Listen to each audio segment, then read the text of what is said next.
Well, before I came to Nashville, down in Mississippi, I got here when I was 13. Went to work at the Grand Ole Opry when I was 13 with Lester Flatt.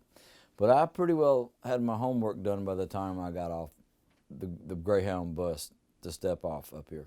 I had researched and studied. If I had put as much into my schoolwork as I did researching country music, I would have been a wonderful student. But I was all about country music and the history of country music, its people. So by the time I got here, I knew what bands were called. I knew what kind of guitars everybody played in the bands, what costumes they wore, what songs they sang, where they came from, on and on and on.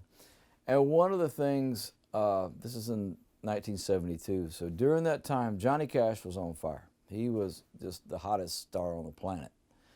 And I went into the Hamill drugstore one afternoon and I saw the rough cut king of country music, him leaning up against the wheel of 576, singing a song with a guitar around his neck.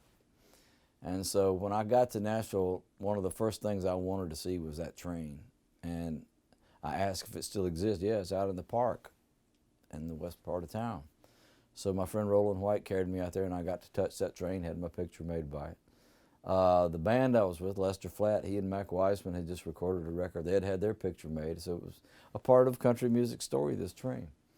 And years later, I went to work with Johnny Cash and his band. And the guitar that he was playing on the front of that Life magazine cover, he gave to me. So I have that guitar. It's in my collection, and it's a great guitar. Train songs sound really good on it.